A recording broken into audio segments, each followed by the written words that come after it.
Under a white-hot Memorial Day sun, a half-full soda can arcs, spins, and explodes against polished marble, spraying syrup across a sentinel's mirror-bright boots, while 1,000 strangers gasp at once. The tomb guard doesn't flinch, but a spoiled teen grins into his phone, hungry for fame and blind to the ground he's just defiled. This is the moment everything breaks honor against ego. Silence against spectacle, sacrifice against the glow of likes. Follow the story to the end to see how one careless throw remakes a boy, rattles a family, and reminds a nation what sacred means. Comment the city you're watching from. I want to see how far this lesson travels, and who hears the heels click in your heart. Heat lifts off the stones in wavering sheets, turning the plaza into a pale mirror that throws sunlight into every eye.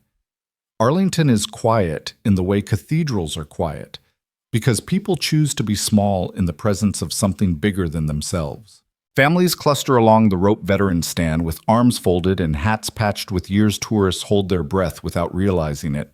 Every gaze settles on the navy-clad sentinel, whose pacing could set a clock 21 steps, pause, face the tomb, for 21 seconds, turn, repeat. The rhythm is so even that people calm to it. The sound of his heel crisp, exact clicks through the heat like a metronome. The boy who breaks that quiet is not thinking about ritual. Tyler Hale calculates thumbnails and hooks the way other kids count innings. The new phone is cool against his palm. Its wide lens makes him bold. He wears heat like a stage light, sneakers like trophies. He angles the camera to catch the guard's boots and murmurs for the mic robot shoes. Tyler, get a nice shot of the plaza, Monica Hale says without looking up. Sunglasses cutting a sleek line across her face as she chases her own panoramic brag. Gregory Hale checks an alert, glances at a number only he understands, and pockets it again. Out on the marble, Sergeant Michael Walker's sunglasses return the world to itself. He counts without counting steps, seconds, breaths. He notes the heat, the weight of the rifle, the slight bite of the leather where it crosses his palm. Under all of it is a pressure that has nothing to do with posture and everything to do with names that will never be read aloud. He does not look at the crowd because that is not what the watch is for. Tyler rotates the cold soda can, feeling condensation slick his grip. He just walks back and forth. He says, not low enough to be private. The teen in the army ball cap cuts him a look. Tyler smiles wider. He tilts the can, shoots the guard's feet, and whispers to the camera, bet he can't even blink. The red dot glows on his screen. He drifts to the rope. The signs read, do not cross. Up close, they look less like rules and more like lines drawn into the ground by hands that know the cost. Tyler presses his sneaker to the edge, soaking in attention. If a crowd becomes an audience, he knows how to make it watch. A child points at him. A woman tightens an arm around her daughter. An older man in a Marine's vest, faded, patched urn stares without blinking. Cicadas start their electric rasp. Tyler cocks his wrist. The can leaves his fingers with a soft metal kiss, spins once, and lands with a wet pop. Syrup freckles the air, spattering Walker's mirror-bright boots. The sound is small, and it travels. The crowd inhales together, the breath a thin knife through heat. For a beat, the cemetery has no birds and no breeze, only the fizz of soda surrendering to sun. Walker does not look down. The click of his heel sounds exactly as it did a moment earlier, precise enough to slice the silence into even pieces. Yo, Tyler laughs the noise too loud in the hush. He lifts his phone for a low angle on the wet leather. Did you see that? He speaks to his lens, to the invisible numbers he wants to stack like chips. The grin sits wrong on his face and he doesn't know it yet. Monica's voice reaches him like a rule learned by rote. Ty, don't be rude. It has neither heat nor weight. Gregory doesn't look at his son. He scans the faces around them, recognizes the expression that kills deals without ever speaking aloud. Judgment settles like dust. The veteran in the vest takes a half step, then anchors himself. His jaw works. He has learned when to let quiet do the talking. Today, it shouts. Walker files details the way he always does, the slick spot beside his left boot, the way his jaw tightens when memory brushes close the slight change in breath. He flattens back into rhythm. 21 steps, turn, 21 seconds. Honor is a road you only walk by choosing every step. Tyler catches his reflection in the Sentinel's lenses for a flicker. Small. Ridiculous. A boy with a can in the glimpse vanishes under the heat of attention. Bones tilt up like metal flowers turning to the sun. "Hey, soldier," he calls, twisting the word with a smile. "You gonna clean that up? Or are you too busy marching?" No one laughs. Mothers draw their kids closer. Teenagers don't blink.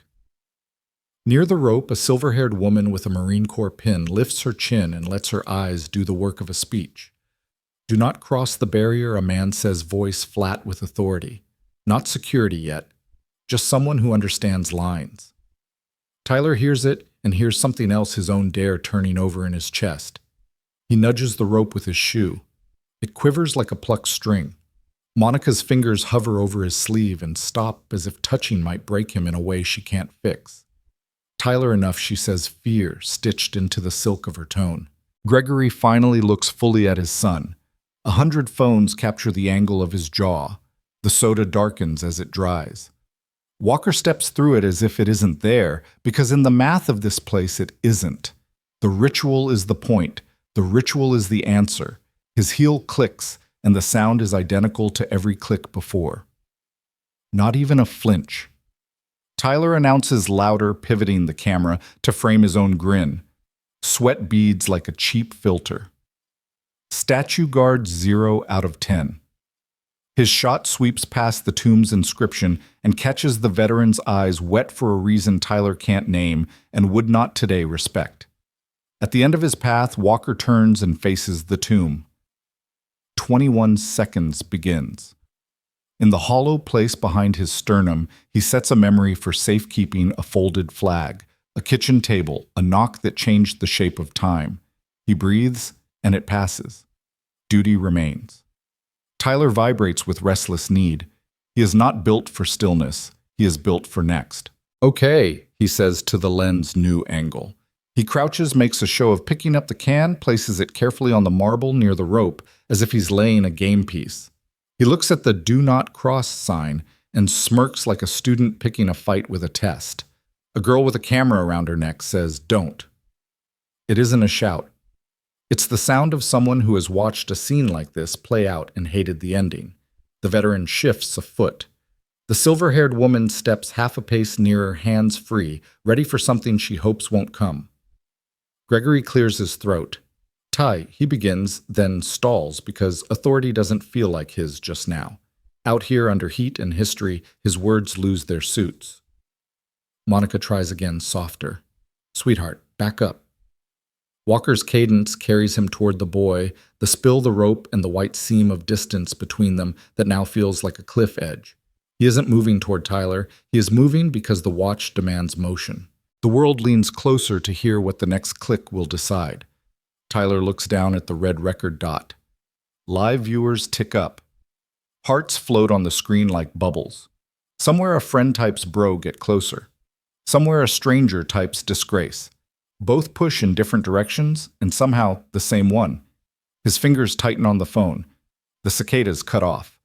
For the first time since he hit record, he can hear himself breathing. Fear blooms in his chest in a new shape, less about being caught, more about being seen. He hasn't practiced for this. Do not cross the barrier. The warning comes again, nearer now. A dark uniform moves at the edge of vision. The veteran's mouth opens, closes. The woman says clearly, "You should be ashamed." The words travel cleanly through the heat and settle inside Tyler like a stone. His sneaker touches the rope. The rope shivers. He draws in breath. He could step back. He could kill the clip, toss the can, say he's sorry, and mean it. Every one of those futures is still real.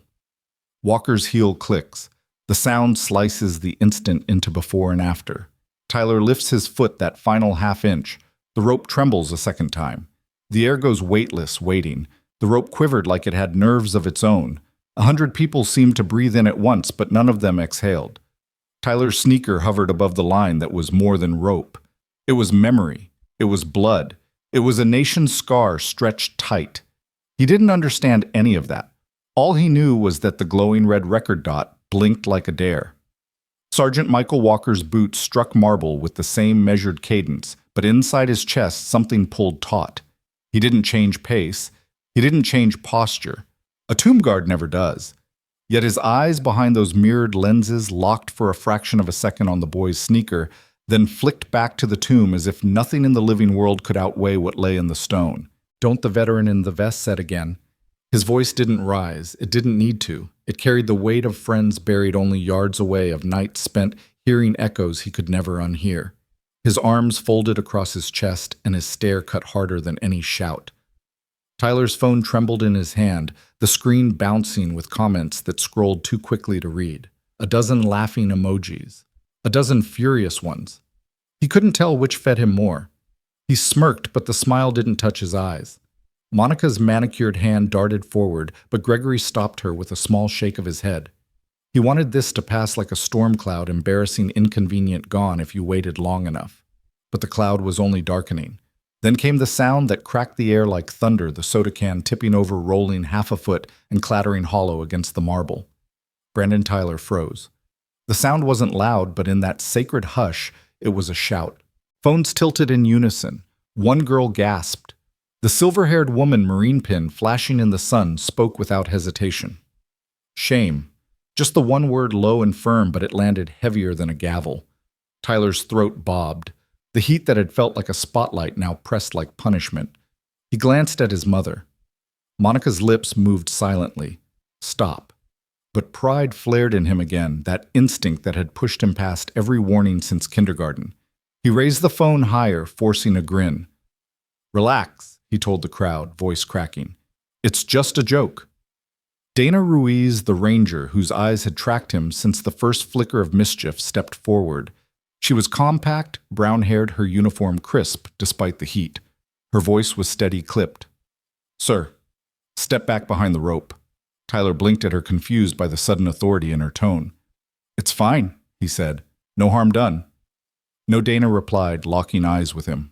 "Harm is done the moment you treat this as anything less than hallowed ground." The boy tried to laugh, but the sound shriveled in his throat. His gaze flicked to the Marine in the vest, to the woman with the pin, to the rows of glowing phone cameras. Each one was a jury eye recording him into a story he couldn't rewrite. Gregory stepped forward, then his polished shoes scraping against marble. His voice carried the clipped confidence of a CEO used to boardrooms. "That's enough. He's a child. He didn't mean anything." Dana didn't even blink. "Age doesn't excuse disrespect. This is federal ground." He crossed a barrier and threw an object at a sentinel. "That is an offense one witnessed by this entire crowd." She gestured to the sea of phones and recorded. At that, Tyler's stomach plunged. He spun, scanning faces, seeing dozens of little red dots staring back at him. He caught a whisper hissed near the back, "Hunchach, Arlington kid." "It's trending already." The boy's pulse drummed in his ears. He wanted to disappear, but the phones pinned him like insects on glass. He whispered urgent to his mother. "Mom, tell them to delete it, please. I don't want this online."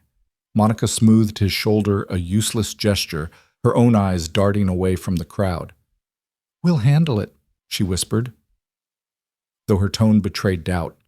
Gregory straightened, puffing his chest with the reflex of a man used to buying silence. "Sergeant," he barked toward Walker, "you had no right to touch my son's property." His voice echoed off stone louder than he intended.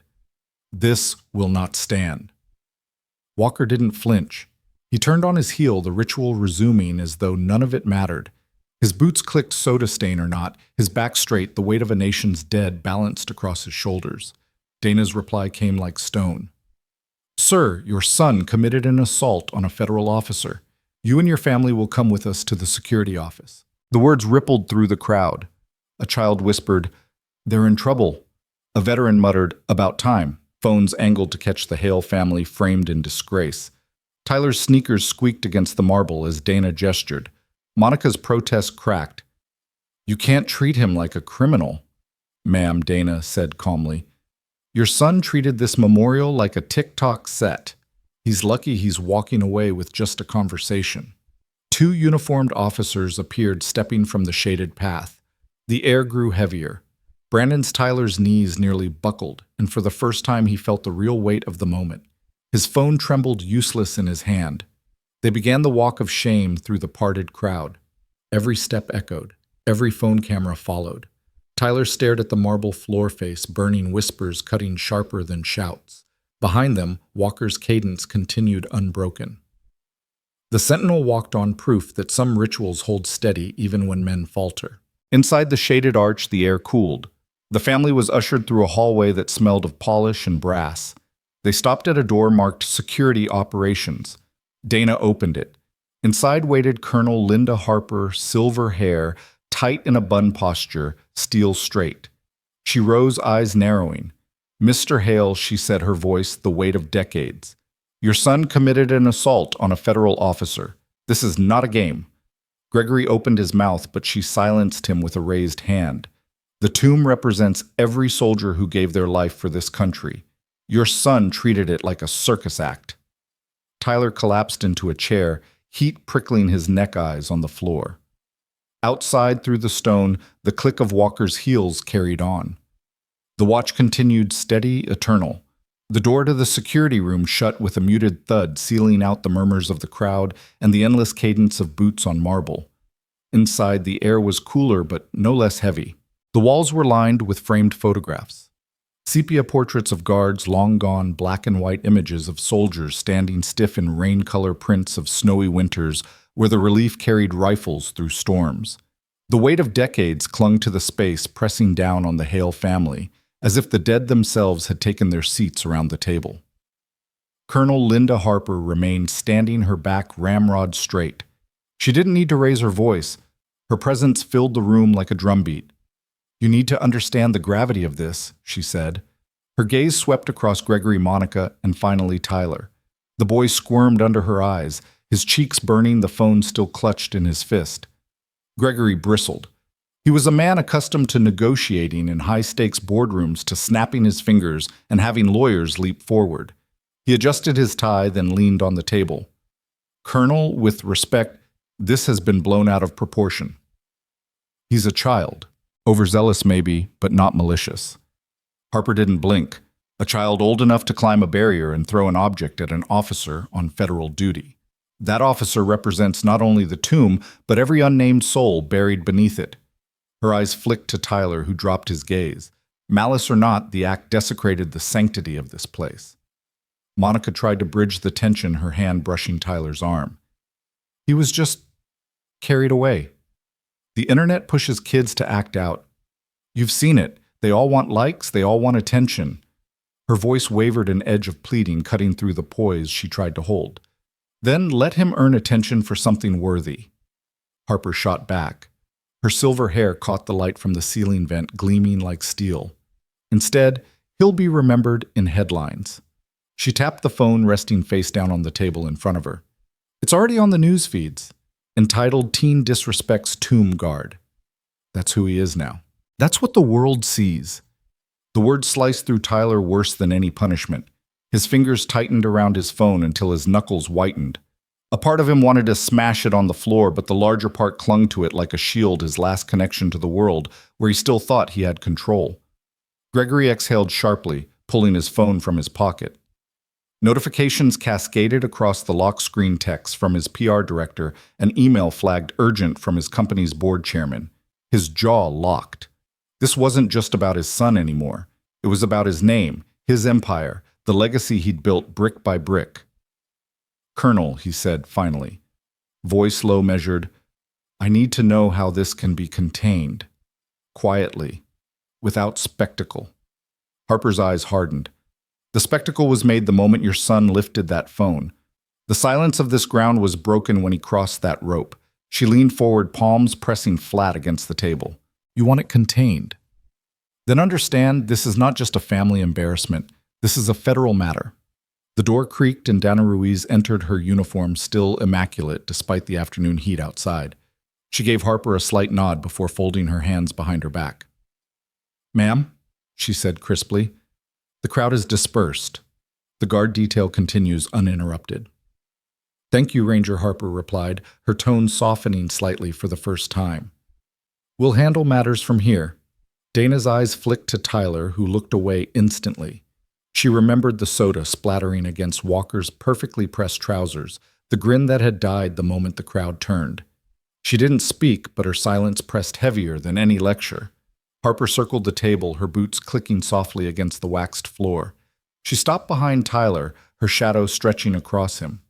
"Tell me, young man," she said, her voice quieter now, but sharper for it. "What were you thinking?"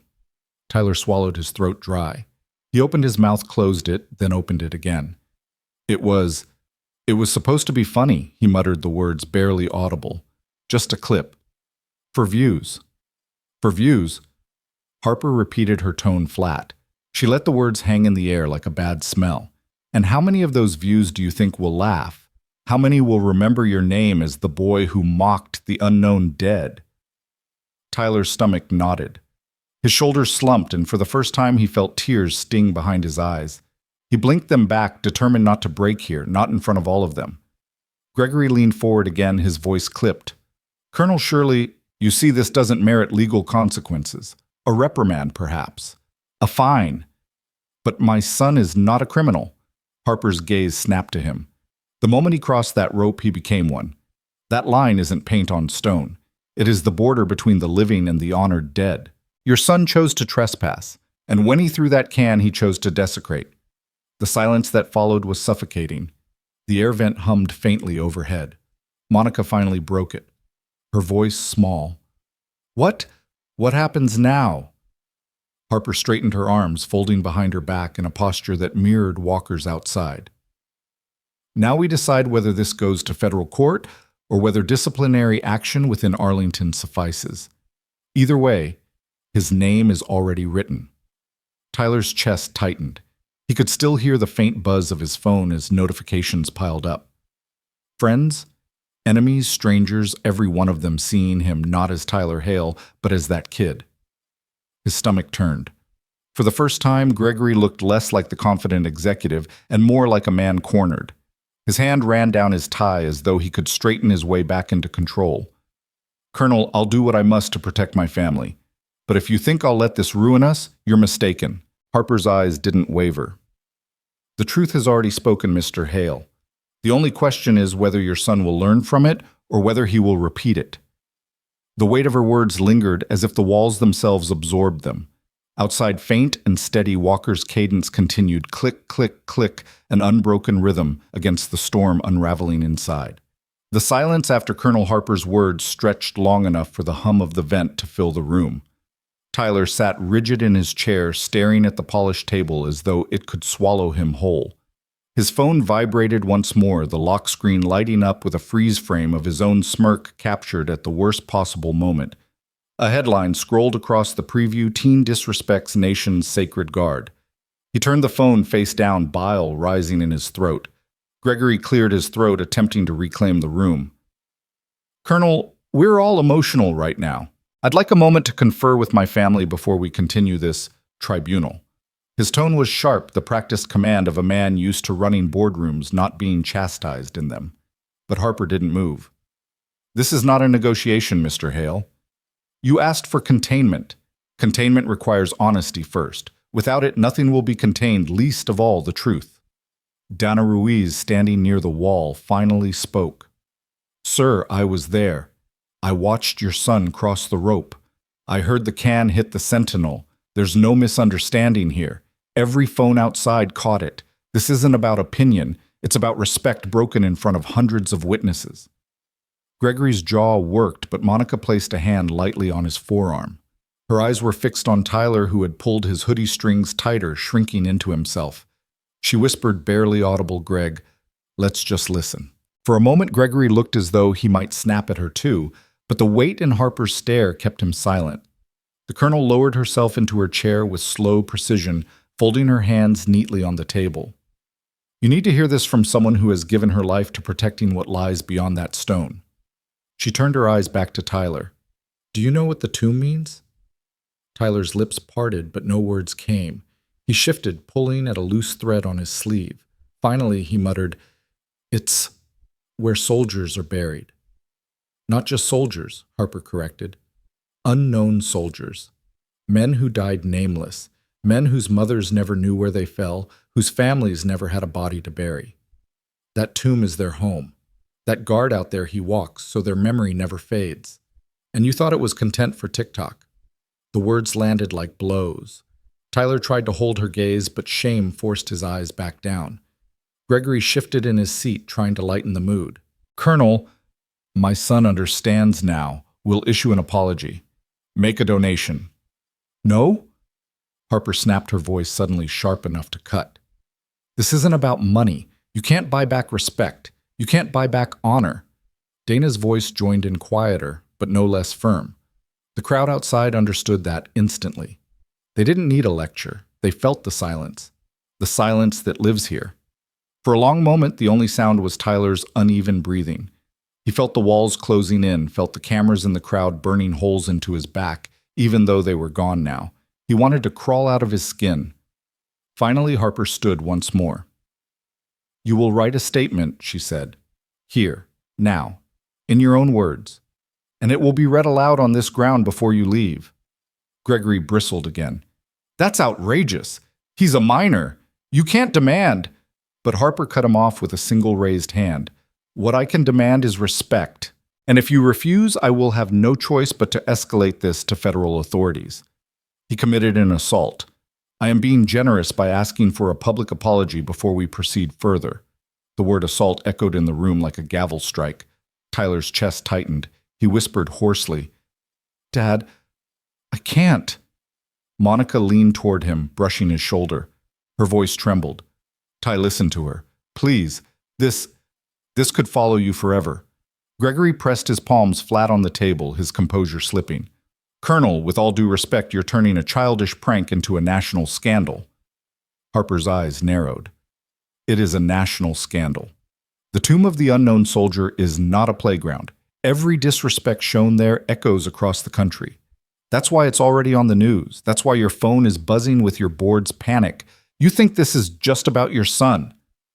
This is about what he symbolized with that act. Gregory fell silent. He knew she was right. He could feel it in the weight of his own phone, in the messages waiting like ticking bombs. Dana reached into her jacket and slid a notepad across the table to Tyler. Start writing.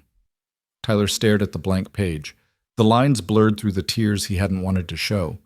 He wiped at his face quickly, but Harper noticed. She softened just slightly. This isn't punishment, son. This is the first step toward respect, toward becoming more than the mistake you made. He picked up the pen, his hand trembling. Words didn't come easily. He scratched out a few lines, stopped, tore the page. Dana handed him another.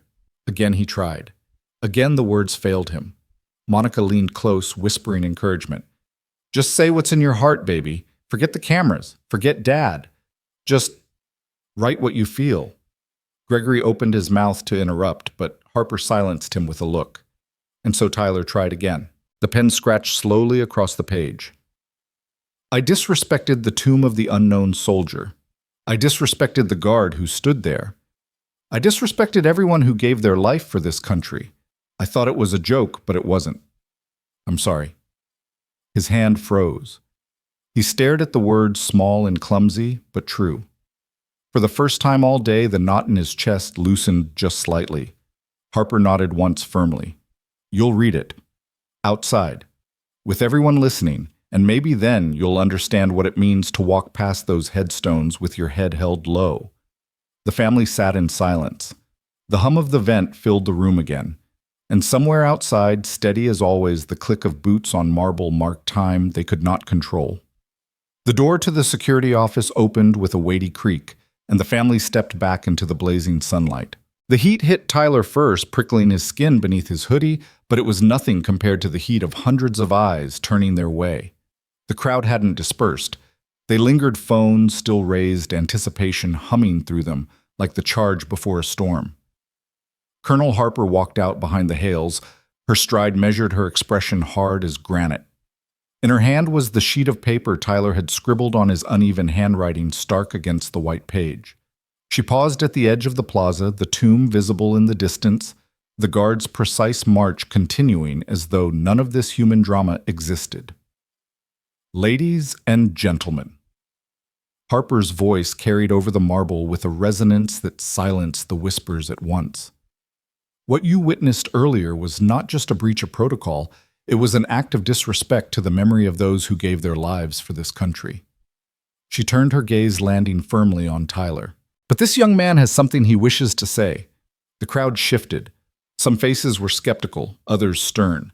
A few leaned in with their phones recording again, eager for the next viral clip. Tyler's stomach twisted. He felt the weight of 1,000 invisible spotlights. His throat went dry. Monica nudged him gently. "Read it, sweetheart," she whispered, her voice carrying the desperation of a mother who knew the whole world was watching. Tyler's hand shook as Harper handed the page back to him. He lifted it, his voice barely more than a whisper at first. "I disrespected the tomb of the unknown soldier." His words trailed off, swallowed by the expanse of the crowd. Louder. Harper commanded, her tone cutting but steady.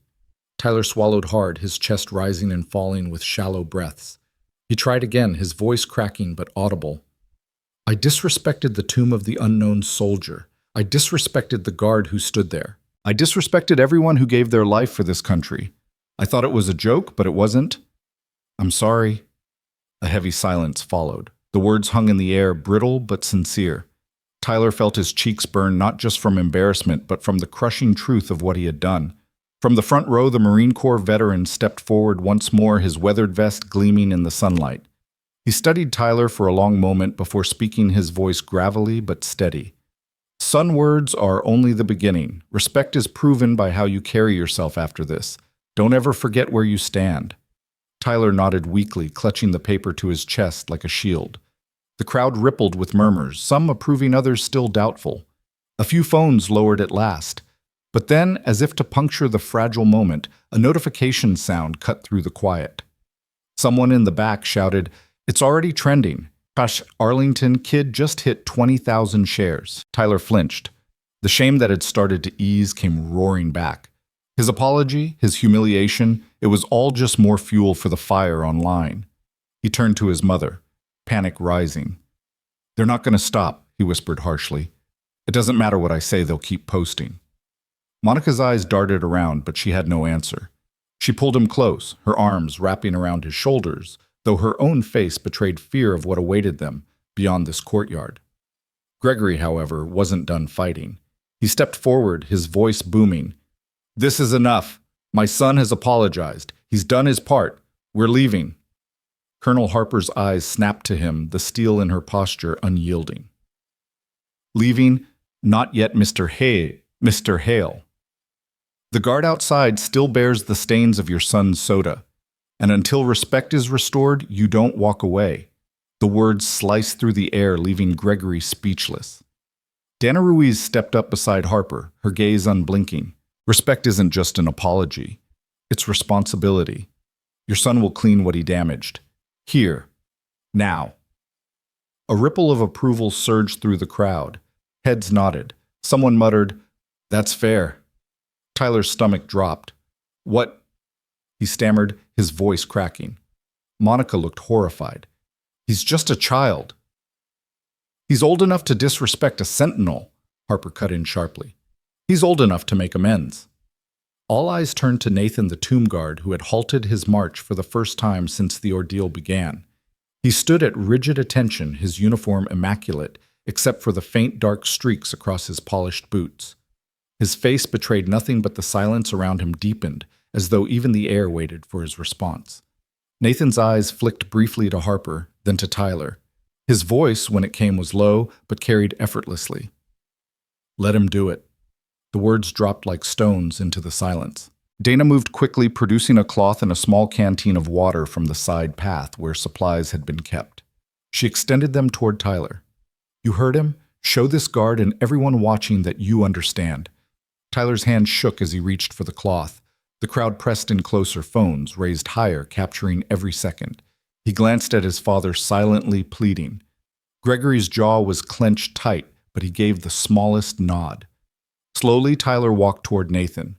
Every step echoed his sneakers squeaking on the marble, a cruel reminder of his earlier shame. He stopped in front of the sentinel, the weight of the moment crushing down on him. Nathan didn't flinch. He didn't move. His eyes were forward, his bearing unchanged. Only the faint streaks across his boots betrayed that this moment was happening at all. Tyler crouched down, his hands trembling as he pressed the damp cloth against the leather. The stain lightened with each wipe, but the shame burned brighter in his chest. He scrubbed harder, the cloth squeaking faintly against the polished surface. The crowd watched in absolute silence. Even the wind seemed to still. When the last trace of the stain was gone, Tyler sat back on his heels, his chest heaving. He looked up at Nathan, whose gaze remained fixed straight ahead.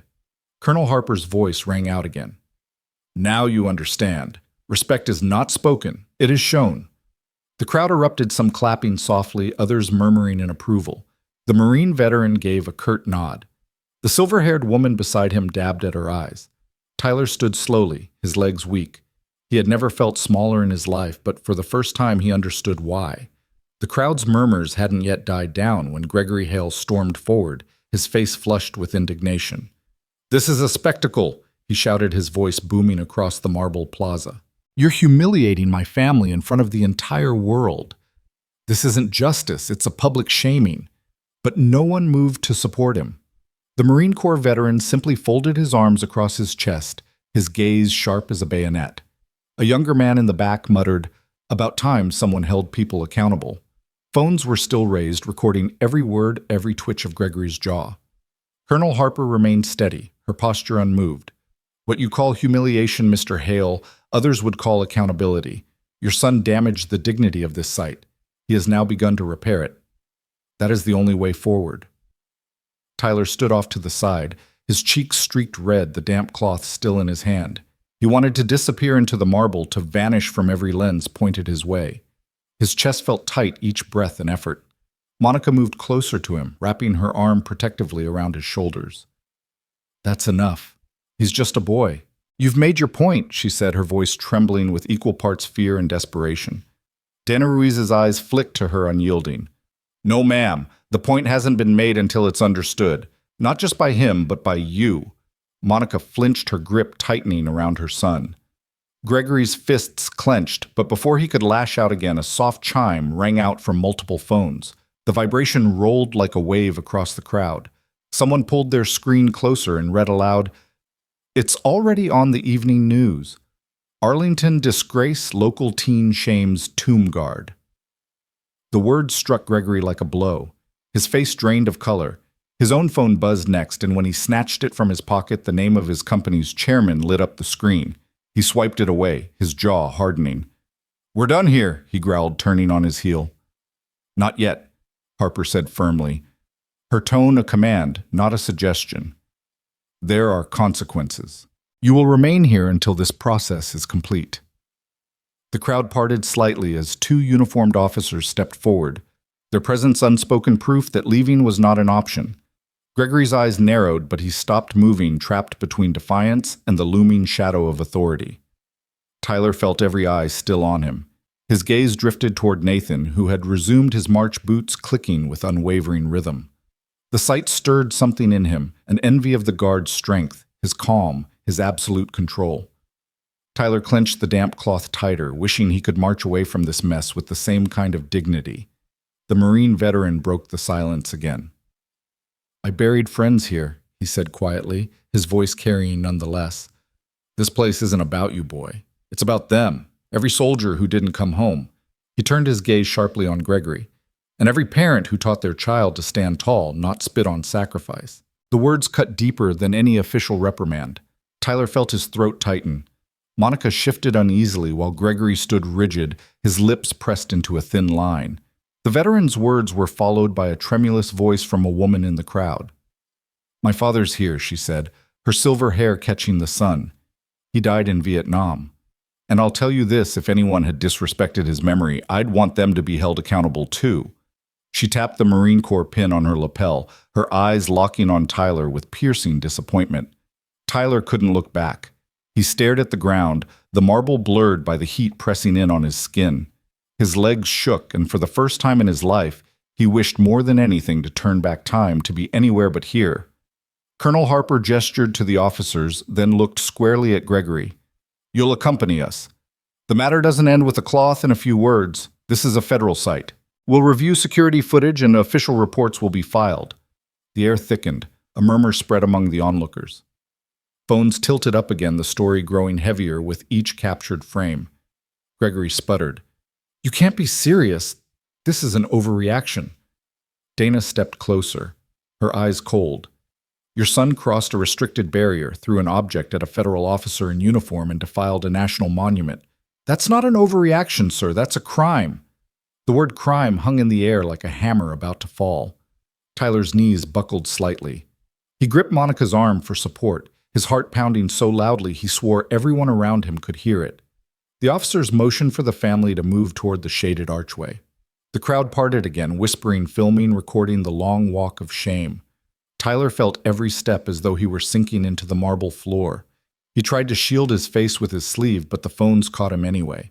Monica whispered frantically in his ear, "Just keep walking, honey. We'll sort it out inside. Just keep walking." Gregory, stiff and seething, walked beside them, his chin high in a mask of defiance. But his eyes betrayed something else: panic. He could already see the fallout unfurling in headlines, boardrooms, and stock prices. The march across the plaza felt endless. Each echoing step toward the administration wing dragged the family deeper into a storm of judgment and consequence. Tyler's throat ached with the weight of unspoken words. He wished anyone would tell him this was all just a nightmare. But the click of Nathan's boots carried behind them, steady, resolute, like the toll of a bell, reminding them all that some things, duty, respect, sacrifice, were not negotiable. When they reached the archway, the cool air met their flushed faces, but it did nothing to ease the tension coiled in their bodies. Harper led the way inside, her silhouette framed against the light of the plaza. The heavy door swung closed behind them with a finality that echoed through the narrow hall. The air smelled faintly of brass polish and floor wax. Photographs lined the walls, black and white shots of soldiers, at attention rows of headstones blanketed by snow, the changing of the guard under both storm and sunlight. Each frame was a reminder of the weight of history pressing down on this place. Tyler slowed, staring at the photos, guilt twisting his stomach. Each face in the frames seemed to stare back at him, silent accusations that pierced deeper than the crowd's jeers. He wished he could turn away, but the narrow hall funneled him forward. At the end of the corridor, a door waited with a plaque that read, "Security Operations." Harper pushed it open, and the family stepped into a modest room where another storm was waiting. The air inside the security operations room was cooler, but the weight of the place pressed down like an anchor. Fluorescent lights hummed faintly above, illuminating a space stripped of ornament, just plain walls, a steel table, and framed photographs chronicling decades of Arlington's silent vigil. In one photo, a lone guard marched through sheets of rain, his uniform soaked but his bearing unshaken. Another showed a snowy morning footprints marking a single path beside the tomb. Tyler's eyes lingered on those images as he shuffled to the table. Each photo felt like a reminder that men his age or younger had once stood in that same cold unflinching while he had sneered and tossed a soda can for a laugh. His stomach churned. He gripped the back of the chair, hesitating to sit. Behind him, Gregory exhaled sharply. "This is absurd," he muttered, yanking the chair out with a screech against the tile. He dropped into it with the air of a man convinced he was still in control. Monica perched next to Tyler, smoothing his damp hair, as though that could undo the cameras outside. Dana Ruiz stood by the door, her presence as steady as stone. She didn't speak. She didn't need to. Her very stance carried judgment. Then came the scrape of another chair. At the head of the table, a woman rose, her silver hair pulled tight into a bun, her uniform pressed to perfection. Colonel Linda Harper. Her gaze carried decades of authority, the kind of weight that silenced excuses before they were spoken. She didn't waste time. "Mr. Hale," she said, her voice firm, each word edged with steel. "Your son crossed a federal barrier, assaulted a tomb guard in the execution of his duty, and desecrated a national monument. This is not a misunderstanding. This is not a prank. This is a crime." Tyler's chest constricted. The word echoed in his ears, crime. He couldn't breathe. He stared at the floor, tracing the faint scuffs on the tiles. Gregory bristled, his voice rising. "He's a teenager." "A child." "You're treating him like a criminal for one mistake." Harper's eyes narrowed, her tone icy calm. "Teenagers have been buried in this ground, Mr. Hale. Boys who carried rifles heavier than your son's phone. Do not insult their memory by calling this harmless." The silence that followed was crushing. Even Gregory faltered, his mouth snapping shut under the weight of her words. Monica leaned forward, her voice a whisper that carried desperation. Please, can't we just settle this quietly without publicity? Her eyes darted toward the phone, still buzzing in Gregory's hand. She knew, as they all did, that the story was already loose, spreading faster than any damage control team could contain. Harper didn't move. Publicity is not my concern. Duty is, respect is, and the law is. Your son spat on all three. Tyler's eyes burned, though he refused to let tears fall. His throat tightened. I didn't mean, he began, his voice small. But Harper cut him off with a raised hand. Meaning does not undo impact. You think this is about you? About embarrassment.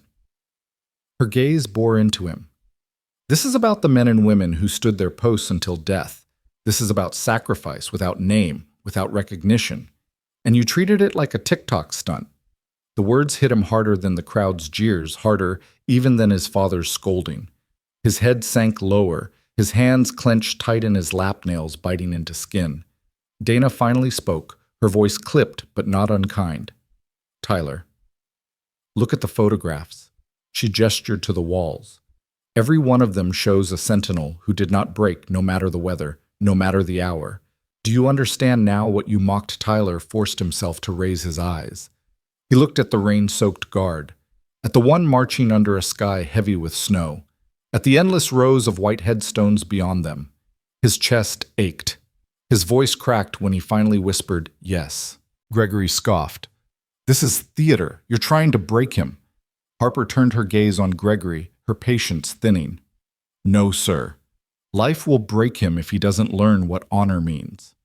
The door opened then, and two officers entered carrying a slim folder and a tablet. They laid them before Harper.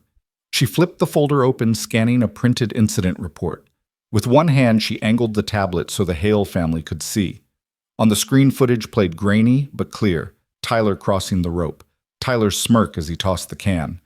Nathan's precise turn, the can striking his chest soda, splattering his immaculate uniform. Gasps from the crowd. Phones rising. The footage looped again. Tyler wanted to crawl under the table. Seeing it replayed was unbearable. Every second mocked him. Every frame showed him as exactly what he feared most: foolish, disrespectful, caught. Gregory slammed his palm on the table. Delete that footage, he barked.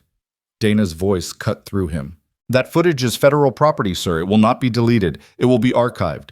Monica's hand found Tyler's again, squeezing, trembling. It'll pass, sweetheart, she murmured, though her own eyes betrayed doubt. Harper leaned forward, her gaze sharp as glass. You wanted attention, Tyler. You wanted eyes on you. Now you have them. What will you do with it? Tyler's lips parted, but no words came. His chest rose and fell in shallow bursts. He didn't know what to say. He didn't know how to fix it. The silence stretched until Harper finally spoke again. This is your chance to prove you understand. I will not dictate the words, but you will address the guard you assaulted. Tyler blinked. His pulse hammered.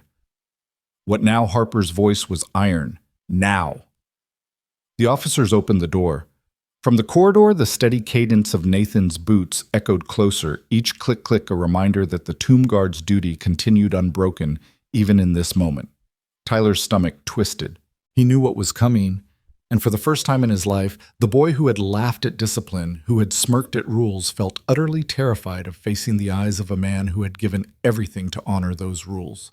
The steady cadence drew nearer, echoing against the narrow hallway, until it filled the small security room like a drumbeat of inevitability. Tyler felt every step vibrate through him. His palms sweated. His heart pounded so loudly, he thought the others might hear it. Then Nathan appeared in the doorway. The tomb guard's uniform was immaculate once more, jacket-pressed metals gleaming under the fluorescent light, white gloves spotless as though the soda had never touched him. His face carried the same unreadable precision as outside stoic, detached, disciplined. Yet his presence alone shifted the air. Even Gregory, who had puffed his chest moments ago, sat straighter without realizing it. Harper gestured with a single nod. Sergeant, please stand here. Nathan marched 3 steps into the room, heels clicking sharply, then pivoted to face Tyler with flawless precision. He did not acknowledge Gregory or Monica, his eyes fixed only on the boy. Tyler's throat went dry. He tried to look anywhere but those steady eyes, the photos, the floor, his own clenched hands. But Harper's words pressed against him. This is your chance to prove you understand. Dana spoke, her tone low but firm. Go on. The silence stretched until it felt unbearable. Tyler swallowed hard, his voice when it came cracked like a child's. I'm sorry. Nathan did not flinch, he did not nod, he did not frown. He simply stood a living statue of duty, as though the apology had been tossed into the void. Gregory shifted uncomfortably. You've had your apology, he snapped. Now let's move on. Harper's head turned toward him slowly, her stare as sharp as steel. Be silent, Mr. Hale. Gregory's jaw worked, but the command in her tone froze him. Dana leaned forward, her eyes steady on Tyler. Not enough. Speak from truth, not from fear. Tyler's lips trembled. His gaze finally lifted, locking with Nathan's for the first time. What he saw there, unyielding duty, the weight of something bigger than himself, made his stomach twist. He took a shaky breath. I thought it was funny he admitted the words bitter in his mouth. I thought people online would think I was cool for messing with you, but I see now it wasn't just about you. It was about... His eyes flicked to the photos on the walls. Everyone who's buried here. Everyone you stand for. Nathan remained motionless, but the silence thickened heavy with judgment and truth. Tyler felt compelled to keep speaking. I disrespected this place, he said, voice stronger now. And I disrespected you. You stand here every day no matter what to honor people who gave everything. And I threw a can at you like it was nothing. His chest rose and fell quickly. I'm sorry. Not just because I got caught. I'm sorry because I was wrong. Monica's eyes shimmered, her hand pressed to her lips. Gregory's face, however, burned red, his fists clenched tight against the table. Nathan at last moved, just a single precise nod. It was small, almost imperceptible, but in the silence of the room it carried the weight of judgment delivered. Tyler's breath left him in a rush as though he had been holding it for hours. He sagged back into his chair, shoulders trembling. Harper's voice filled the stillness. That young man is the first honest thing you've said today. Gregory slammed a hand against the table. This is ridiculous. My son doesn't owe some soldier sentinel. Harper interrupted, her tone icy. Not some soldier. Sentinel of the tomb of the unknown soldier. There is no higher post of honor. Dana's eyes cut toward Gregory. And your son is not the victim here. Don't forget that. Gregory leaned forward, anger boiling in his voice. You're blowing this out of proportion. Do you know who I am? Harper straightened slowly, her gaze like a blade. I know exactly who you are, and it doesn't matter. Inside these grounds, rank, wealth, and reputation mean nothing. Sacrifice is the only currency honored here. The words landed like a hammer. Gregory's mouth opened, but nothing came. His eyes darted away, his authority crumbling in the face of hers. Monica finally broke the tension, her voice soft but urgent. What happens now? Harper folded her hands on the table. There are consequences. Your son has committed a federal offense, but there is also the question of what he learns from it. She glanced at Tyler, and whether he walks away unchanged or marked with the understanding of what he nearly defiled. Tyler's stomach clenched. He whispered, What? What will happen to me? Harper didn't answer immediately. Instead, she looked to Nathan. Sergeant, in your judgment, has the apology sufficed? Nathan's gaze remained steady, but he spoke at last, his voice low and firm. He acknowledged more than his mistake. He acknowledged the meaning behind it. That is rare. But one apology does not erase an action. The words cut Tyler again, though this time he nodded. I know, he said quietly. Harper considered them both, then exhaled. Then we proceed. Mr. Hale, your son will be formally cited. He will perform community service on these grounds under supervision for no less than 100 hours. He will clean, maintain, and witness firsthand what respect means here. That is my decision. Gregory exploded. 100 hours. That's outrageous. He has school sports obligations, and now Harper interrupted sharply. He has responsibility. Dana's voice backed her, firm and unwavering. It is a fitting sentence. He will learn here what no classroom could teach. Gregory's face twisted, fury and disbelief clashing with helplessness. He turned to Monica for support, but she only lowered her eyes. Tyler, though pale and trembling, nodded once. "I'll do it." For the first time since entering, Harper's expression softened not much, but enough to show the faintest trace of approval. "Then perhaps, young man, this day will not define you as a disgrace, but as the beginning of something better." The room fell silent again, except for the faint sound of Nathan's boots as he shifted one step back, resuming his rigid stance. Outside, the faint echo of the plaza carried through the open door, tourists murmuring, phones buzzing, the world continuing. But inside, Tyler knew nothing would ever be the same. The room felt heavier after Colonel Harper's pronouncement. Gregory's jaw was locked, the cords in his neck straining against the verdict he couldn't overturn. He opened his mouth once more as though some desperate argument might still free his son. But Dana's sharp glance cut him down before the words could form. Monica's hand slid over Gregory's forearm, her touch a silent plea. "Enough. Don't make this worse." Tyler sat hunched forward, his fingers laced so tightly they turned white. 100 hours. The number sounded like a sentence, yet something in him, something faint and foreign, felt relief. It wasn't prison. It wasn't a ruined life. It was a chance if he didn't squander it. Harper rose slowly, her height and bearing adding a layer of finality to her words. "This concludes the matter here. Tomorrow morning, young man, you will report to this office. At 6 a.m. sharp." Tyler flinched. 6 a.m. was an hour he'd never willingly seen in his life. He opened his mouth, then shut it quickly under her unwavering stare. Harper's tone softened slightly as she turned to Nathan. "Sergeant, return to your post." Without hesitation, Nathan pivoted sharply, boots ringing like a gavel striking wood. He marched out, leaving the echo of his presence stamped in the silence. Monica exhaled, her composure collapsing now that the moment had passed. She whispered, "Thank you, Colonel," though Harper gave no reply.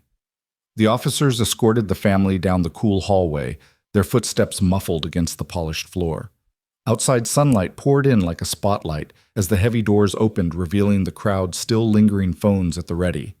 The news had spread fast. Whispers and stares prickled like needles against Gregory's skin. A teenager in the crowd called out, "Hey, that's the kid, the Arlington kid." The phrase rippled outward, repeated and reshaped until phones lifted again. Screens glowed. A chant began faintly mocking cruel Arlington kid. Arlington kid. Tyler's face burned hotter than the sun. He ducked his head, staring at the white marble beneath his sneakers. Monica's arm tightened around him, shielding as best she could, but the shame stuck like glue. Gregory, unable to contain himself, shouted back at the crowd, "Show some respect!" But the words only earned laughter. Respect had already been lost, and he couldn't summon it back with bluster. Dana's voice cut across the commotion, steady and unflinching. "Escort them to their vehicle." The officers parted the sea of gawkers, guiding the family to the parking lot. Tyler felt the weight of every eye on him. The soda stain still darkened the tomb guard's marble path behind them, an ugly scar he knew would be scrubbed before nightfall. He imagined himself kneeling with a brush scrubbing it out, and the thought sank into him like a prophecy. Inside the SUV, the doors slammed shut. The silence was suffocating. Gregory's face was beet-red, veins bulging at his temples. "I will not allow this humiliation to stand. Do you hear me?" Monica turned, her voice quiet but firm. "Greg, stop. This isn't about you." Her words landed harder than she intended. Gregory froze, then whipped his head toward her, eyes narrowing. "Not about me. They dragged my name through the mud. My company, my board, my reputation. Your son." Monica interrupted, her voice trembling but determined, humiliated himself. "And you're still thinking about your board?" The words hung like a bell toll, and Gregory had no reply. Tyler sat silent, staring at his reflection in the tinted window. His smirk, the one captured on phones, the one already plastered online, flashed in his mind. He despised that face. He despised the boy who wore it. The drive home passed in suffocating quiet, broken only by the buzz of Gregory's phone as message after message lit up the screen. He ignored them all. Monica stared straight ahead, her hands folded tightly in her lap.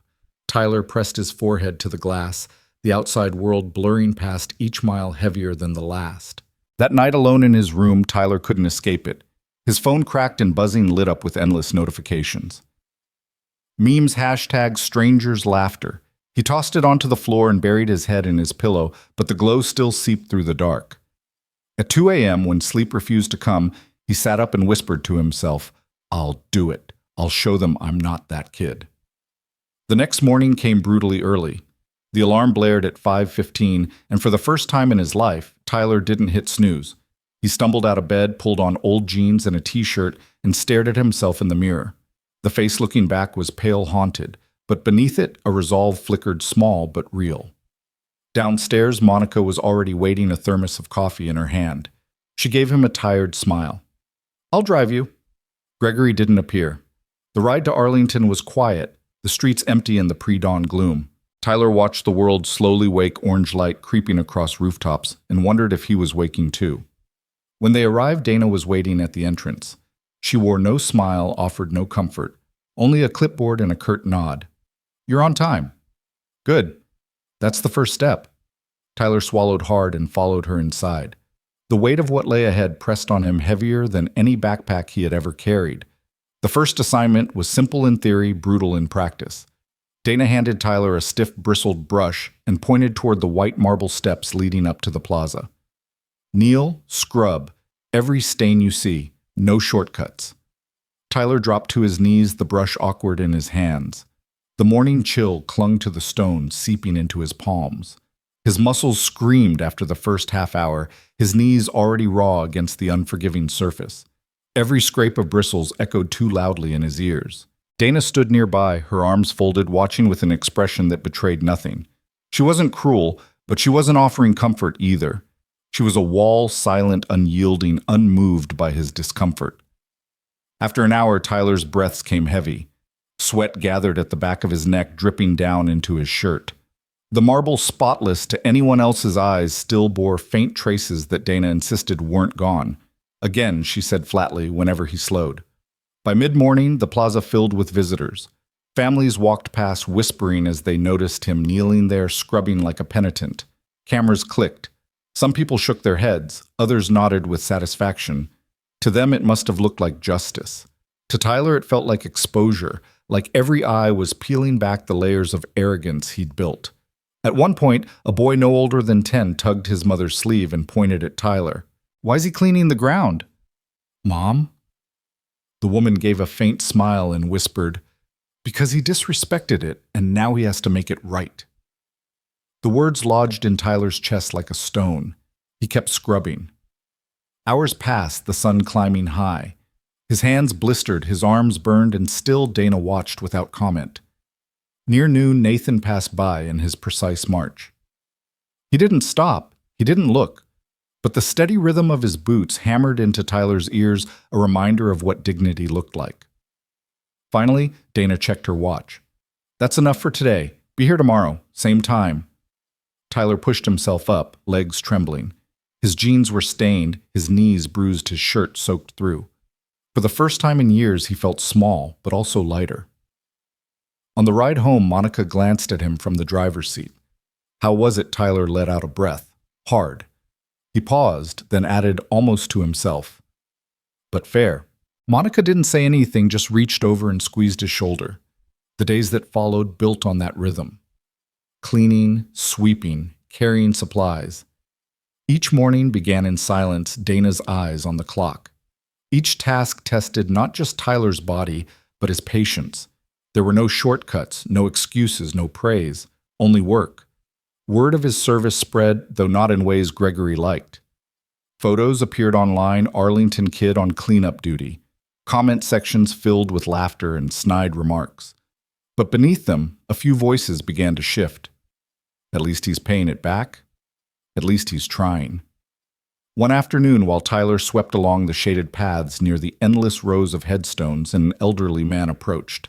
His gait was slow, his frame thin, but his eyes were sharp. He wore a faded army cap, the kind you couldn't buy in stores. "You the boy?" the man asked. Tyler froze, broom in hand. "Yes, sir." The veteran studied him for a moment, then nodded. "Good. Make sure you earn this second chance." Men died here for less. Tyler swallowed hard and nodded. I will. The man patted his shoulder and moved on, leaving Tyler rooted in place, the weight of the words settling deeper than any punishment. Evenings at home grew quieter. Gregory stopped raging. Instead, he retreated into his study, phone calls and emails consuming him. His company's stock had dipped. His board demanded answers. For once, Gregory had none. Monica, however, noticed a change in her son. Tyler ate without scrolling through his phone. He sat straighter. Sometimes she caught him staring at nothing, as though wrestling with thoughts too big for words. One night he surprised her. Mom, he said, voice low. I think I get it now. Why everyone was so angry, why it mattered. Monica turned to him, tears pricking her eyes. That's all I ever wanted you to understand. The next morning, Tyler arrived before 6. Dana raised an eyebrow but said nothing. Instead, she handed him a folded flag. You'll help me with this today. It was heavier than it looked, the cloth stiff in his arms. He followed her to a quiet corner where another officer waited. Together, they unfolded it with careful precision, the corners aligned, every motion deliberate. For the first time, Tyler felt the gravity in his fingertips, the sacredness of something larger than himself. His chest tightened as he realized what he'd mocked, what he'd threatened with his carelessness. When they finished, Dana gave him a long look. Respect is earned, not demanded. You're starting to learn. Tyler nodded, unable to speak. By the end of the week, he wasn't just serving hours. He was absorbing lessons in silence, in precision, in humility. He no longer dreaded the work. He needed it. Still, the internet hadn't forgotten. Clips circulated daily, old memes, refreshed. But Tyler didn't check them anymore. He had no time and no interest. His world was marble flag and silence. Late on the 7th day, as the sun bled red across the horizon, he lingered near the plaza, watching Nathan's solitary march. The guard's movements were sharp, perfect unbending.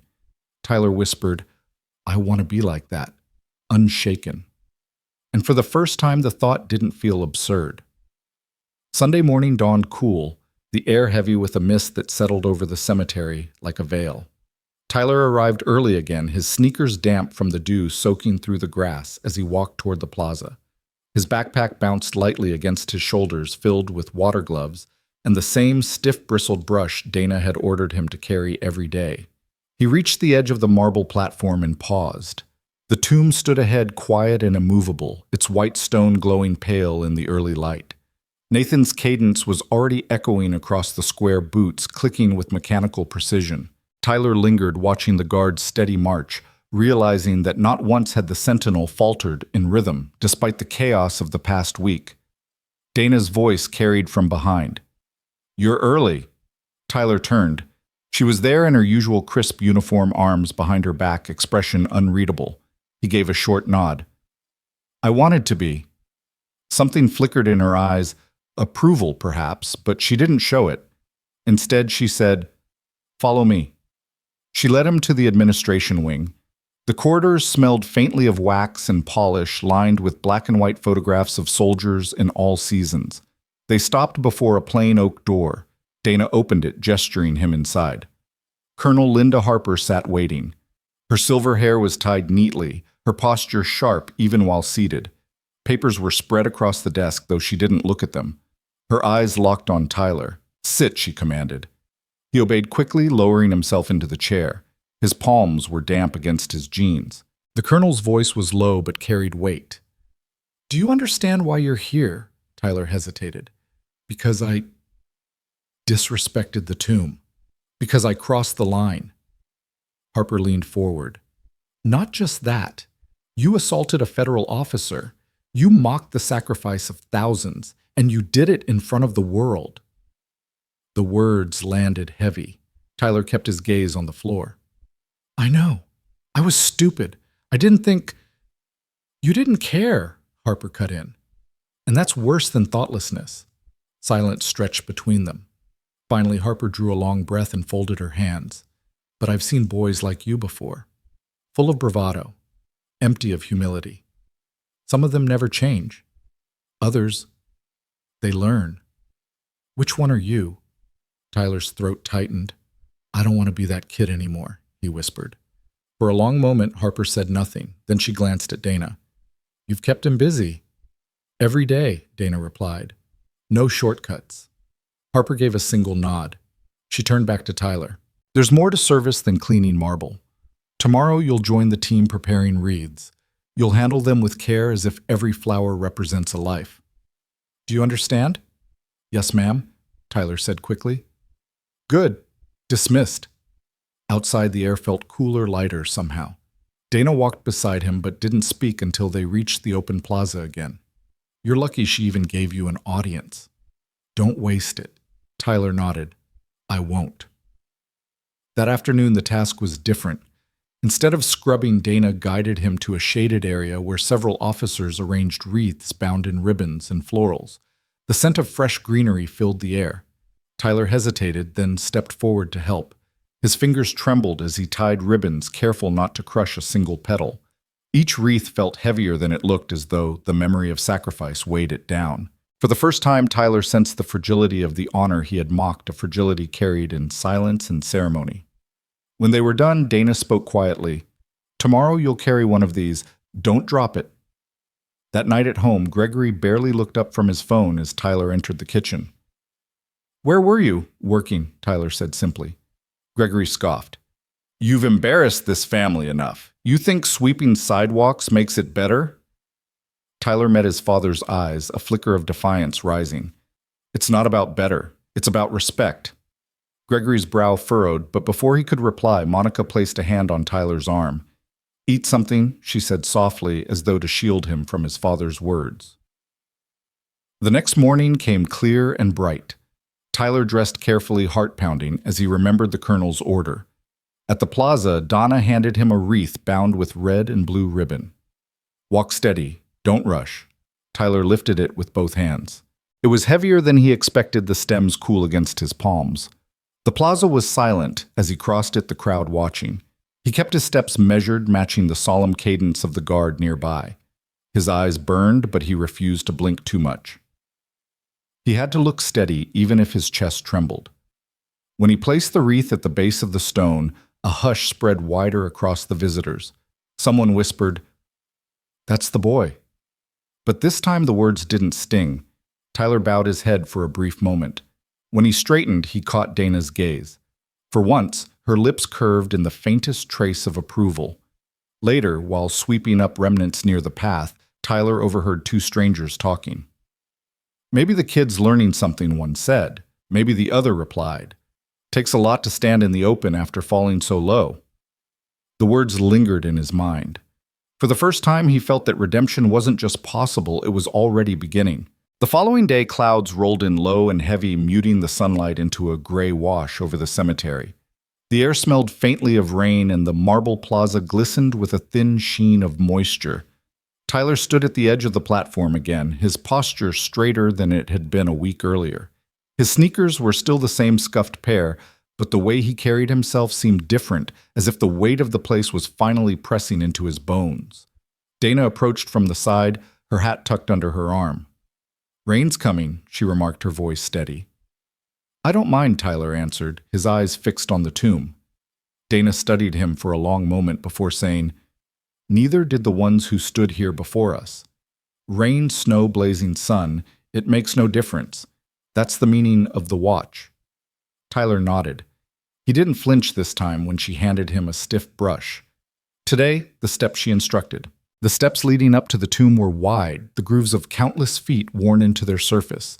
Tyler crouched low, scrubbing at the stone until his shoulders ached.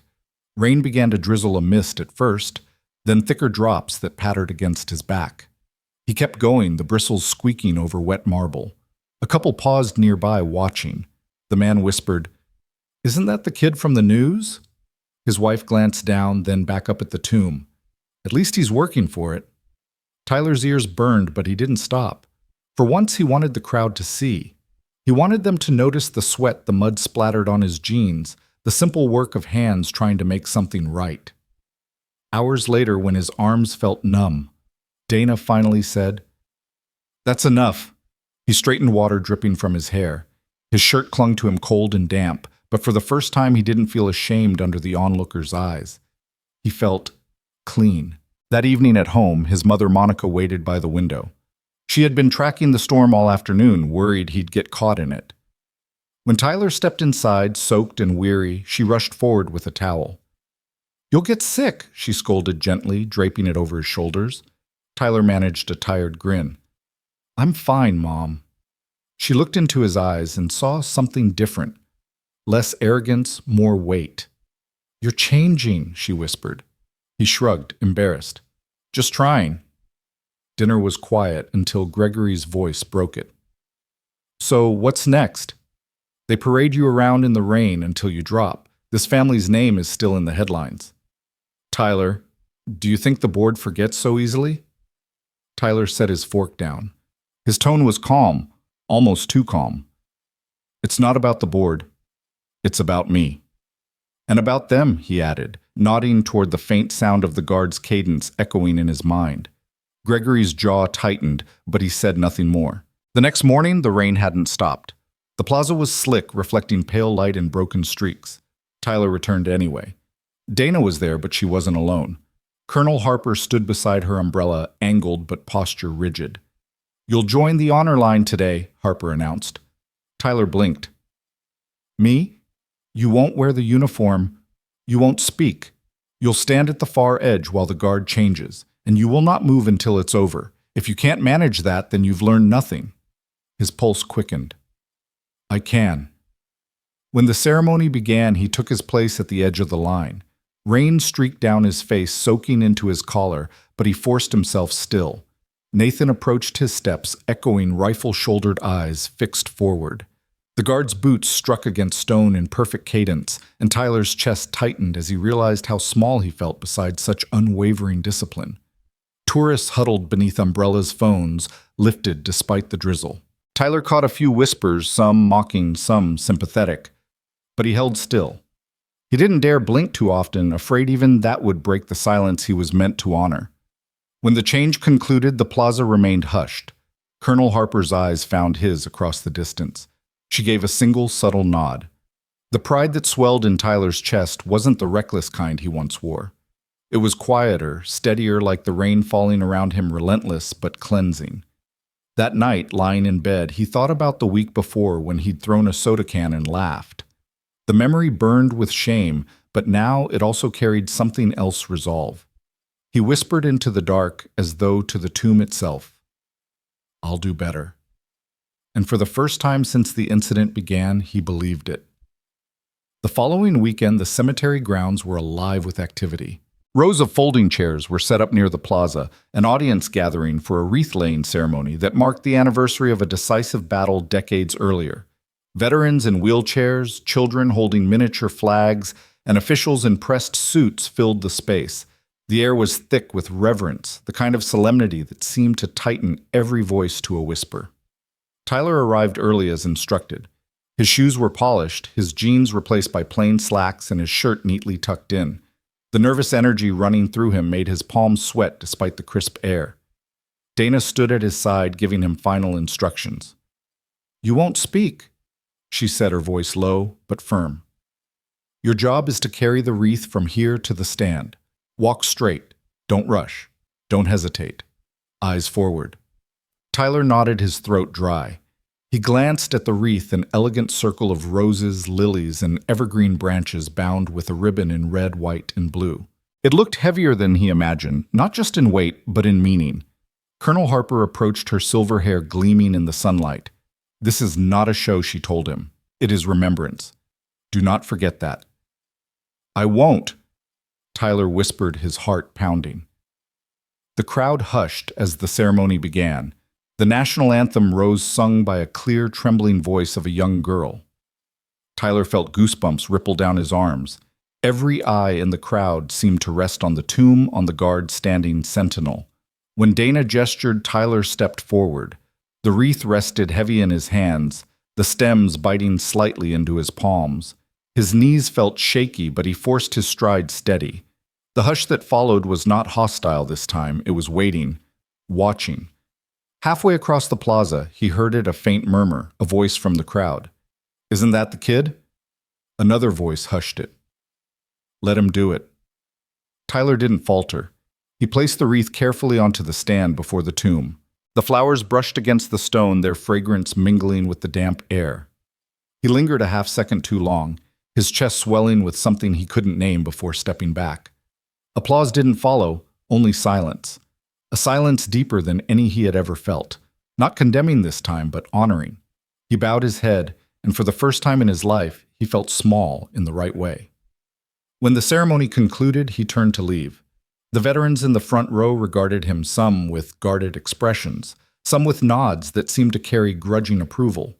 One elderly man in a World War II cap raised a trembling hand in salute, not to Tyler, but to the tomb.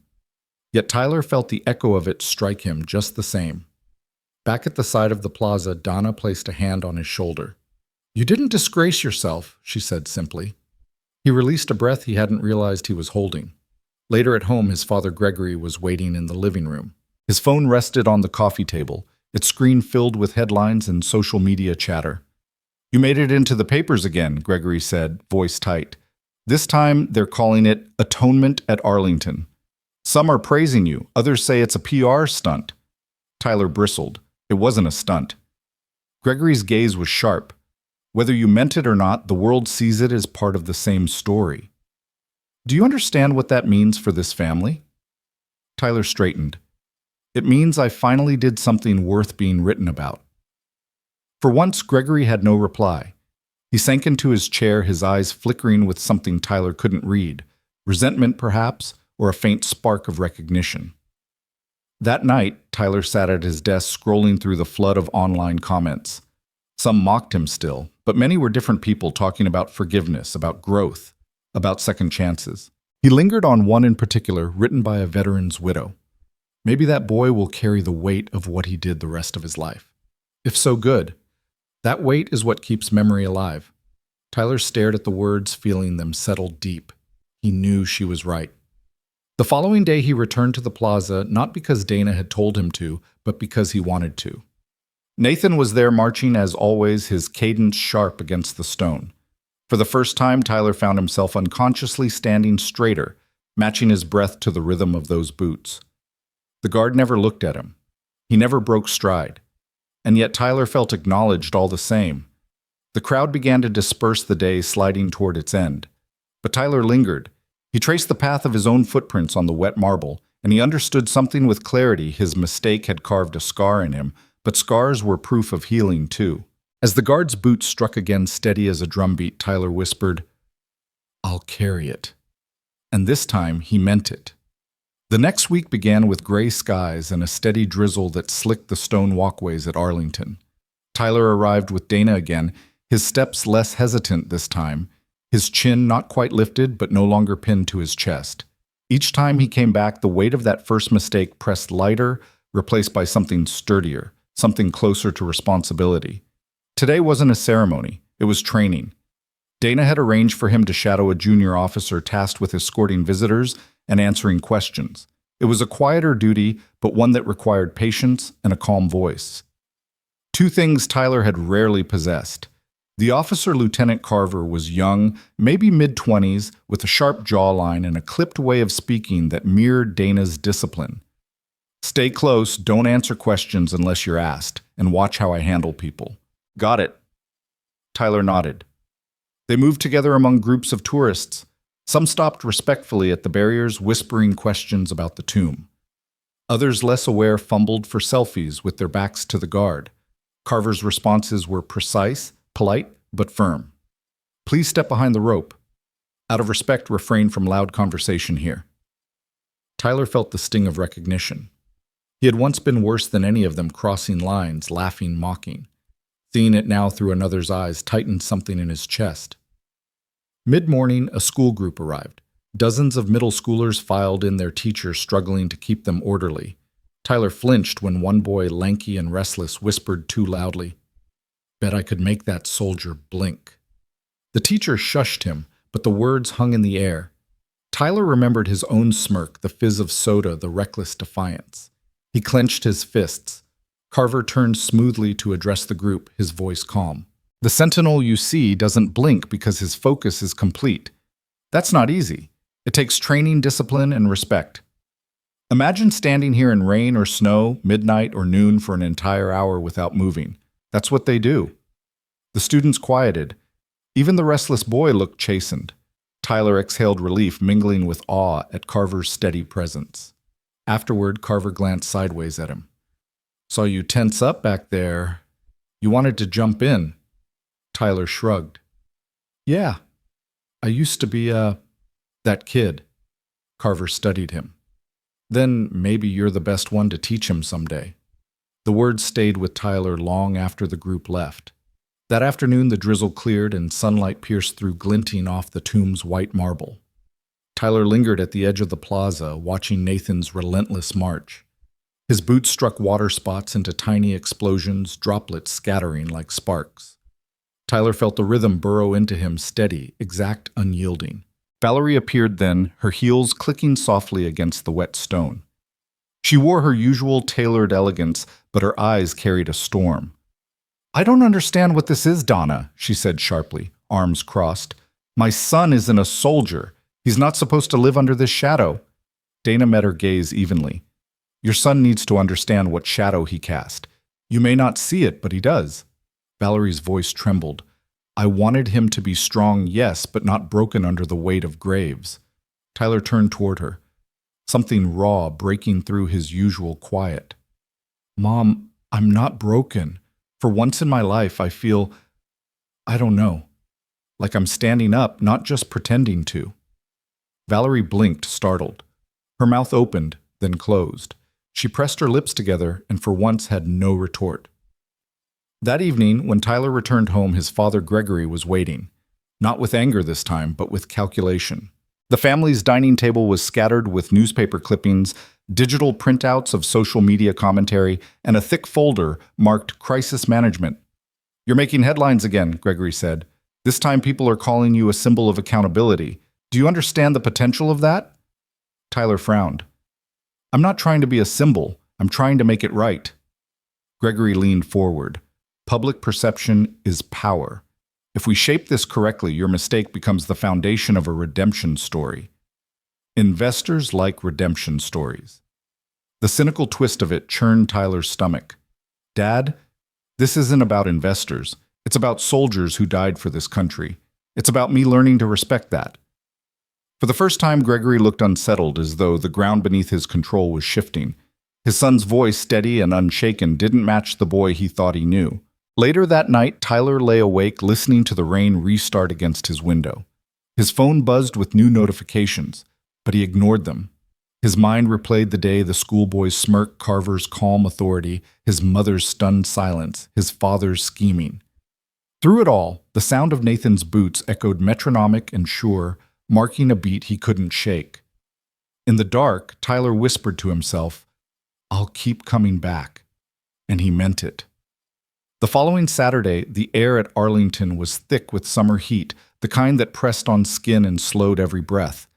Visitors fanned themselves with brochures while cicadas droned from the trees beyond the manicured lawns. Yet at the tomb, the heat seemed irrelevant. The sentinel's cadence remained steady, as if weather was an afterthought. Tyler stood near the edge of the crowd, his shirt clinging damply to his back, but he didn't fidget. He had grown accustomed to standing quietly, watching, absorbing. Today, however, was different. Dana had arranged for him to assist during a wreath-laying ceremony, one attended by a Gold Star family honoring their son lost in Afghanistan.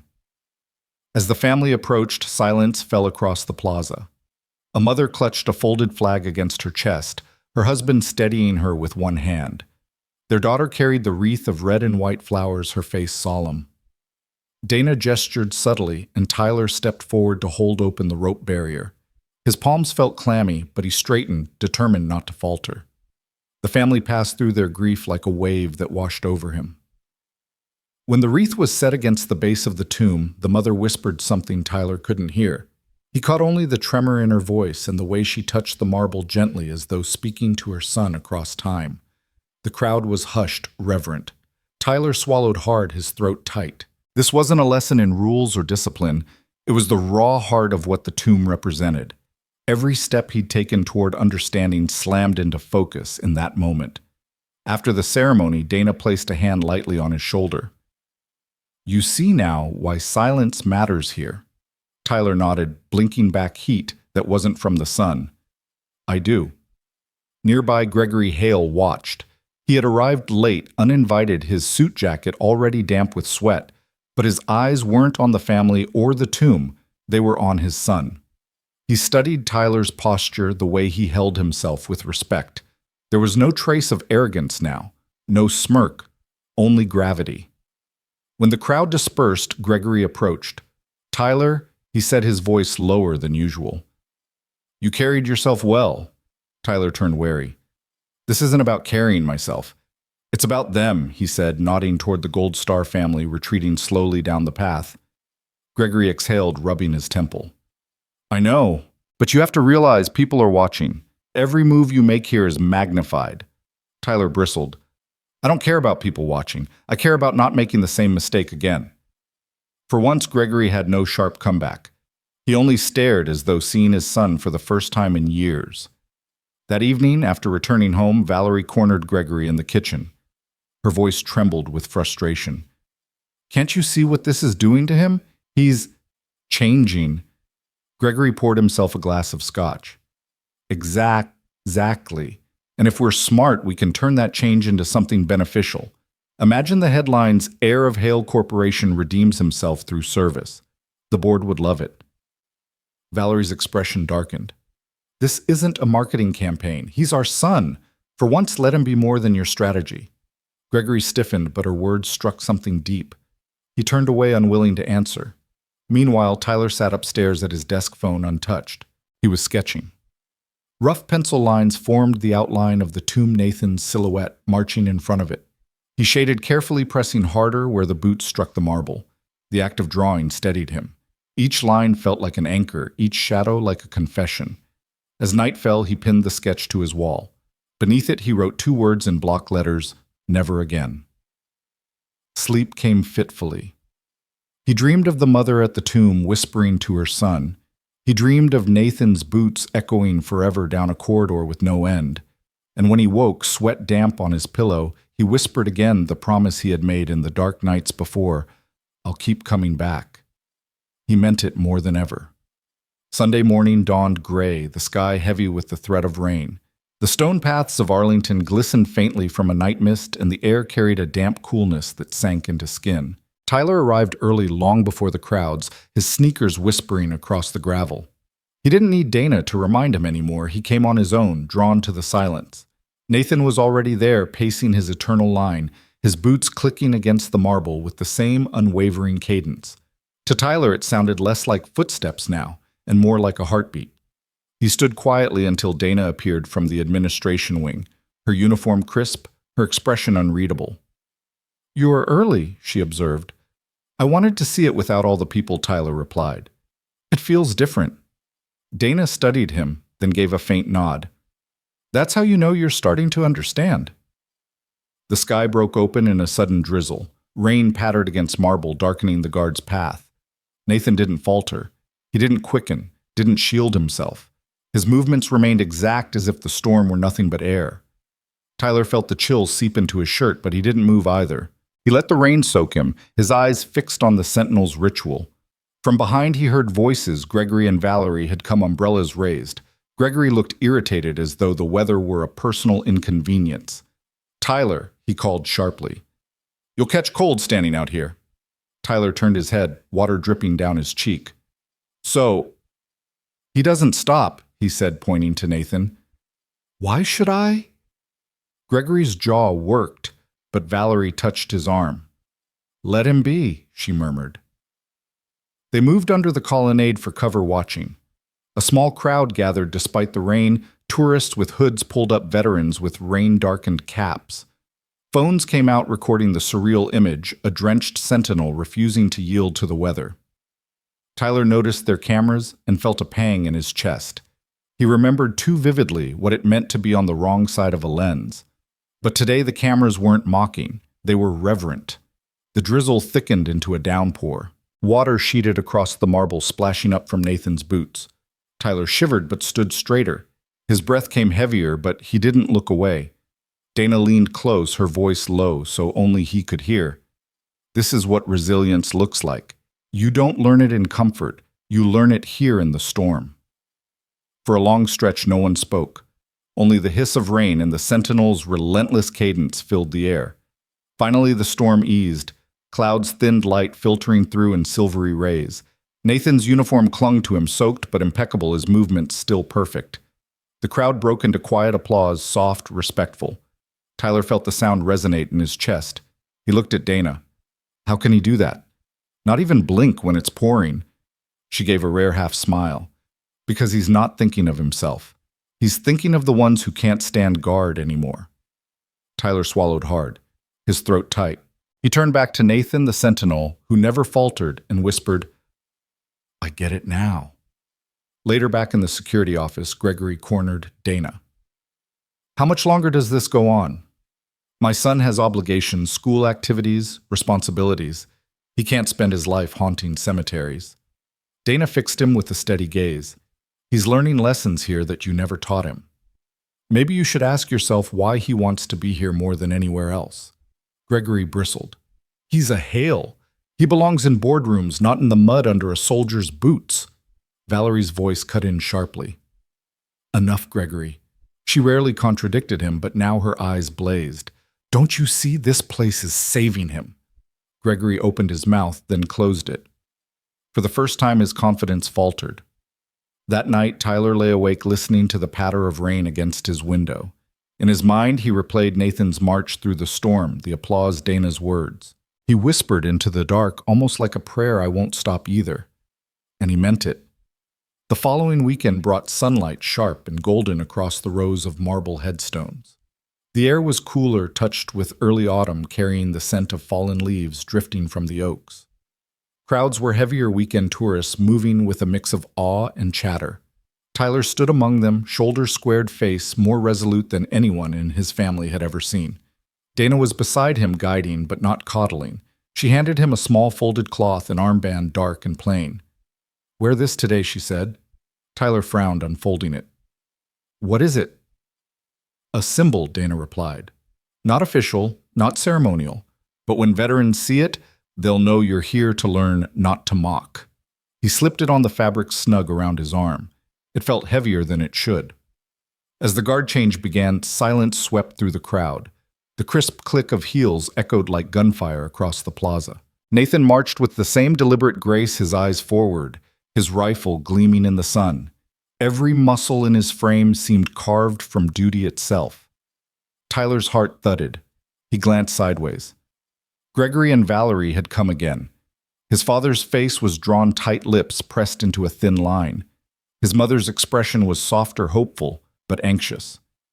When the relief guard stepped forward, the exchange unfolded with flawless precision. Salutes, sharp movements, mirror perfect. The crowd leaned in, phones lifted. Tyler lowered his gaze, refusing to join the swarm of recording screens. Instead, he looked at the veterans scattered among the tourists. Men in faded caps, women with medals pinned to their jackets.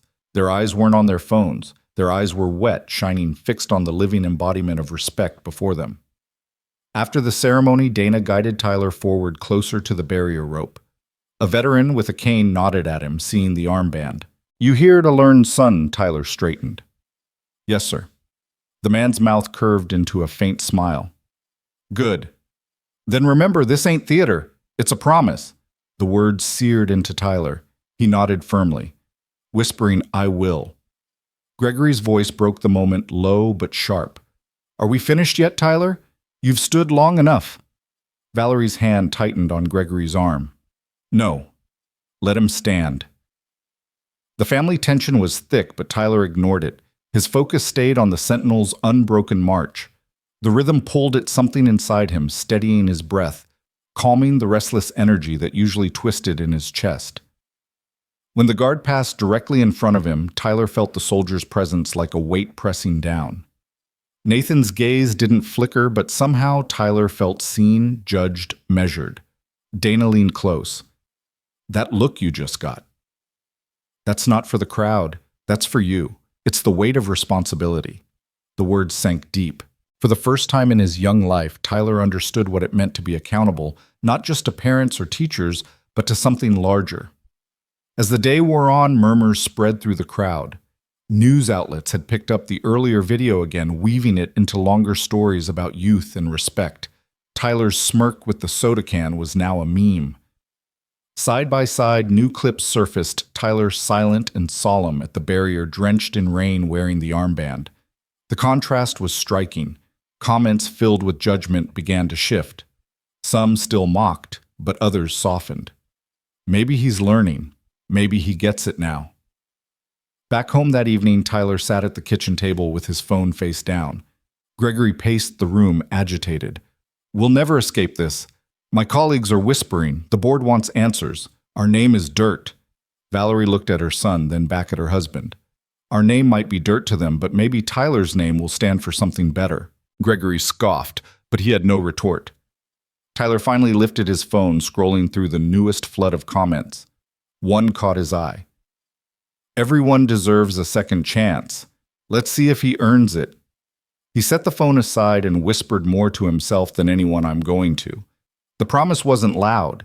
It didn't need to be. It was etched into the way he squared his shoulders, the way his eyes no longer darted away from the hard truths. And for the first time since the incident began, Tyler believed he could live beyond the shame. The next morning dawned gray, a thin veil of mist hovering over Arlington. The quiet felt different, thicker, expectant. Dana arrived early, standing near the plaza's edge, her coat pulled close against the chill. Tyler was beside her, hands buried in his pockets, face set with a seriousness few teenagers carried. The crowd grew steadily, tourists filing in with hushed anticipation. But today, something else stirred among them, reporters. Camera crews angled for shots, lenses gleaming under the muted light. The scandal had swollen into a story about redemption, and everyone wanted to see if the boy at the center of it would falter or rise. Gregory and Valerie came too, tension evident in their stance. Gregory wore a tailored coat, shoulders stiff, jaw locked. Valerie looked worn, but her eyes never left her son. At the appointed hour, Nathan stepped into view. His march was flawless, boots striking the marble with metronome precision. The rifle glinted even in the dim light. The sentinel's expression was unreadable, but the weight of his presence hushed the crowd. Tyler straightened, breath tight. He could hear phones clicking, cameras whirring, but he didn't glance their way. His gaze locked on Nathan, steady and unblinking. When the relief guard approached, the change of guard began sharp salutes. Rifles rotated in seamless arcs, bodies moving like parts of a single machine. Every sound echoed with ritual power. As Nathan's final steps brought him past Tyler, the boy lifted his chin. For the briefest heartbeat, the sentinel's eyes flicked his way, not lingering, not indulgent, but acknowledging. It was as if the soldier had measured him once more and found him holding steady. The ceremony concluded and silence lingered before applause broke out, not loud but respectful, a recognition of the honor just witnessed. Tyler's chest swelled with something deeper than pride. It was belonging carved out of humility. Dana touched his shoulder. "That's what it means to stand where others gave everything." Tyler swallowed hard. "I know." Behind him, a reporter whispered into her microphone. "The boy once branded as the Arlington Kid now returns not with arrogance, but with reverence." Today, redemption stood at the rope. Gregory shifted uncomfortably, his phone buzzing in his pocket. The world of shareholders and boardrooms still circled him like wolves, but for the first time his son's actions weren't ammunition, they were defense. Valerie slipped her hand into Tyler's, her eyes wet but proud. As the family turned to leave, Dana paused. She looked at Tyler squarely. "You can't erase what happened, but you can choose what comes after. Every day. Every choice." He nodded, her words striking deeper than any lecture his parents had ever given. Outside the gates, the mist had lifted and sunlight broke across the cemetery in golden shafts. The headstones gleamed like sentinels of stone, silent witnesses to sacrifice and second chances alike. Tyler walked with a different step, measured, steady, almost echoing the cadence of the sentinel he had once mocked. The sound of boots on marble, once a backdrop to his disrespect, now beat within him like a promise he intended to keep. And somewhere behind them, Nathan's march continued. Eternal. Unbroken. If you like the story, consider sending a super chat to help bring more similar stories. Now click on the video on the screen to hear another story that is equally powerful and compelling, with courage, sacrifice, and a choice that makes you question everything you know about duty and justice. Click on the video